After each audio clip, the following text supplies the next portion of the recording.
Hələ 6 ay öncə layihənin təlim proqramları Respublikanın Gəncə, Naxçıvan, Quba, Lənkəran, Şəki rayonlarında təşkil olunub. Bu seminarlarda yoxsulluğun aradan qaldırılmasının həlli yolları müzakirə edilib. Regional görüşlər qeyri-hökumət təşkilatlarının bələdiyyə, təhsil, səhiyyə işçilərinin iştirakı ilə keçirilib.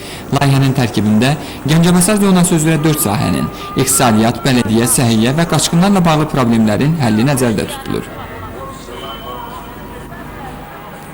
Ben özüm bu seminarların iştirakçısı olmuşam ve hesap edirəm ki, bu seminarın Gəncədə keçirilməsi çox önemli oldu ve hesap edirəm ki, bu layihə Azərbaycana çox şey verəcək.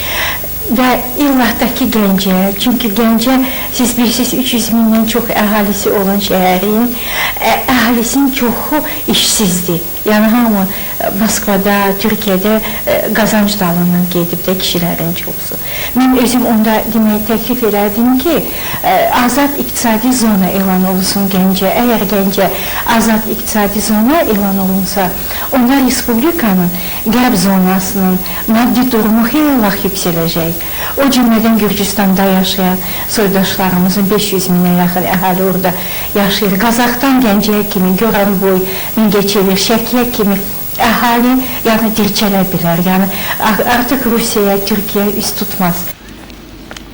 Layihənin matris proqramlarında bələdiyyə sistemində aparılan islahatlar daha çox diqqət cəlb edir. Qeyd etmək yerinə düşər ki, bu strukturun dirçəldilməsi üçün regionlarda xüsusi bankların olmaması əsas problemlərdən biri hesab olunur. Yoxsulluq probleminin aradan qaldırılmasında yerli idarə etmək orqanlarının da üzərinə çox böyük məsuliyyət düşür.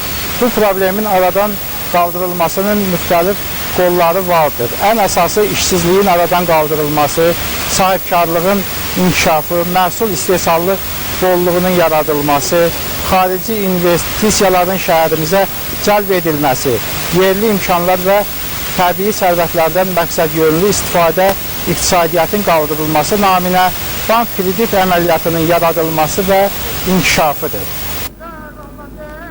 Respublikamızın bir çox yerlərində məcburi köçkünlər və qaçqınlar məskunlaşıb. Layihədə də qaçqınlarla bağlı problemlər və onların həlli yollarına xüsusi yer ayrılıb. Yurd yuvasından didərgin düşən 3300 ailənin çətinliklərinin həlli vacib məsələdir. Amma əsas məsələ qaçqınları öz torpaqlarına qaytarmaqdır.